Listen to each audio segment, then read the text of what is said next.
গুৰুত্ব দিবলৈ লৈছো এটি গুৰুত্বপূৰ্ণ খবৰ। নগাঁও আৰক্ষীৰ দক্ষিণ হৈবৰগাঁৱৰ চমদাৰপট্টিত অভিযান। বুজন পৰিমাণৰ গাঞ্জা জব্দ কৰিবলৈ সক্ষম হয় নগাঁও আৰক্ষীয়ে। গাঞ্জা সৰবৰাহত জড়িত আছিল সুফিয়া বেগম আৰু আইনুল ইছলাম নামৰ দুজন। কি নাম? দোকানটো তোৰ কি কৈ আছে তেতিয়াহ'লে? বৰ্তমান দুয়োগৰাকীকে আৰক্ষীয়ে গ্ৰেপ্তাৰ কৰিবলৈ সক্ষম হৈছে। আমি পুনৰবাৰ জনাবলৈ লৈছো এটি গুৰুত্বপূৰ্ণ খবৰ। নগাঁৱত আৰক্ষীৰ অভিযান আৰু আৰক্ষীৰ অভিযানত বুজন পৰিমাণৰ গাঞ্জা জব্দ কৰিবলৈ সক্ষম হয় আৰু গাঞ্জা সৰবৰাহত জড়িত সুফিয়া বেগম আৰু আইনুল ইছলাম নামৰ দুজনক আটক কৰিছে আৰক্ষীয়ে। প্ৰথমতে আমি নগাঁও জিলা আৰক্ষী প্ৰশাসনক ধন্যবাদ জ্ঞাপন কৰিছোঁ যে আজি বৃহৎ ডাক গাঞ্জা সহকাৰে এই দলঙৰ তলতেই চামৰদাপট্টি বুলি কিবা কয় ওচৰতে হয় নগাঁও জিলা আৰক্ষীয়ে এটা সফলতা কাম সম্পন্ন কৰিছে। ইতিমধ্যে বহুত গাঞ্জা সহকাৰে মানুহ কৰিছে আপোনাৰ আৰক্ষীয়ে ধৰিবলৈ সক্ষম হৈছে।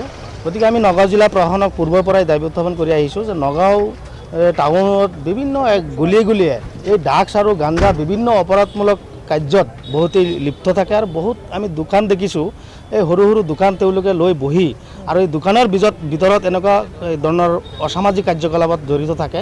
কোনোবাই ড্ৰাগছ বেচে, কোনোবাই গাঞ্জা বেচে, বিভিন্ন ধৰণৰ অসামাজিক কাৰ্যকলাপত জড়িত থাকে। এই ক্ষেত্ৰত নগাঁও জিলা আৰক্ষী প্ৰশাসন যথেষ্ট সষ্টম যদিও বিভিন্ন এলেকাত এতিয়ালৈকে এই বস্তুটো আপোনাৰ হোৱা নাই, নিৰ্মল হোৱা নাই।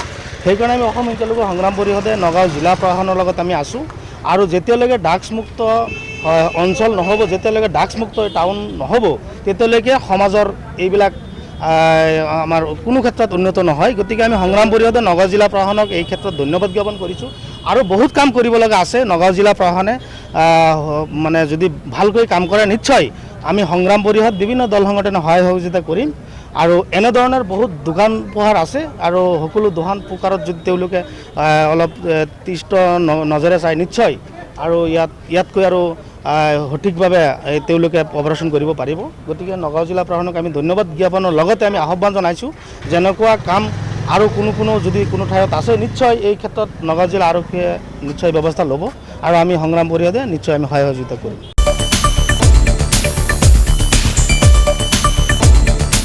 নগাঁৱৰ পৰা প্ৰাঞ্জল কৃষ্ণনাথৰ ৰিপৰ্ট, সংবাদ লহৰ।